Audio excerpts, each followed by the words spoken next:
Lorna here from the Ortus Club, and we continue our knowledge-sharing mission by interviewing marketing leaders from all across the globe. And today we're so pleased to have Gian Reyes with us. Hi Gian. So first of all, tell us about your company. What does KMC Solutions do? We try to help people or businesses move into the Philippines. So we make it easier by building beautiful, flexible spaces, such as the one that I'm in right now. We also even build out like custom offices in some sort of OPEX model where they pay a monthly instead of having like this big CapEx at the front. So it's really about like cutting out the red tape, helping them move into the country and establish a business, establish a team, and just making all that process easier so they can focus on what they do best. How can a business with a traditional background like KMC effectively enable its digital transformation during this time? It's actually a bit of a struggle for a lot of companies that have started off very traditional. I think with KMC, we had the upper hand because we had always been very focused on our digital assets like SEO. But even with us, there was a little bit of growing pains when I came on board and sort of went to a predominantly digital route. I think most teams work in silos at the moment, which actually doesn't help with agility, as well as there are teams out there with like senior levels who aren't that comfortable with technology. So what you really want to do is a full integration of the team and stop the sort of silos and have people working together towards a common goal, and then coming up with different ways to come up with these solutions together into digital transformation. I think having a very young team and getting new talent in and new blood in that actually knows, or they're digital natives themselves, really help out. But it's really about having a multifaceted, outside of the box way of thinking in order to facilitate that change.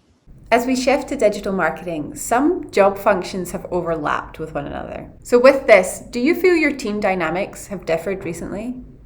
Certainly. Everything's sort of overlapped with each other right now. And I always tell my team that I want them to be multifaceted and have multi-function jobs as opposed to what they just did before. So before I had like SEO team, an events team, creatives team, and they were all sort of separate and they do their own thing. But now what we sort of want to do is have them connect with each other, work with each other and figure out. So we became more outcome-based instead of task-based, which really helped us grow and move towards a more agile team environment. So talking about marketing, what are the key considerations for you when implementing a digital marketing strategy?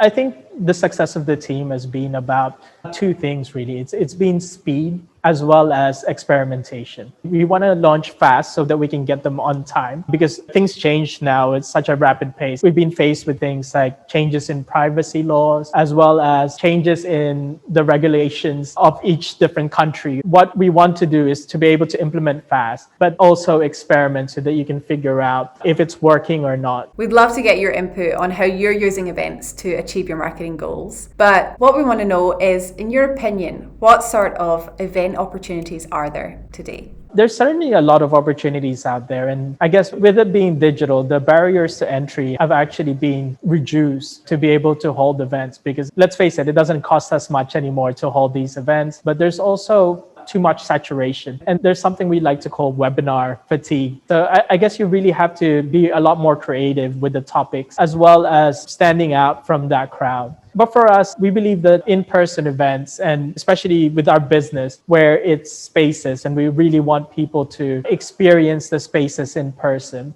For you, how do you measure the success of an event? In terms of events for us, the success of it is getting people into the space and then they talk about it later on. It's hard to measure the success, but it's definitely invaluable as part of our marketing mix. I think there's a lot of indirect benefits to events where people tell their friends about the place or about the space, about the things that they've witnessed, and it's definitely invaluable. That's why I think when people are moving to digital, people forget that traditional things still work. The digital things are not replacements to the traditional. They're just an addition to the marketing mix. And one last question. What is one piece of career advice that you would like to share with future marketing leaders? I guess it's more the way my parents raised me. I made a lot of mistakes as a kid, just like everyone. My father and my mom would sort of just sit me down and talk through how could we have done that better? How can we succeed the next time? And I guess that sort of changed the way I think into more of, okay, it's okay to make mistakes as long as we learn from it.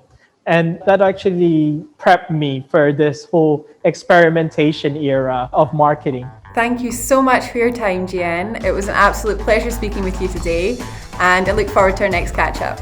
Thank you so much, Lorna.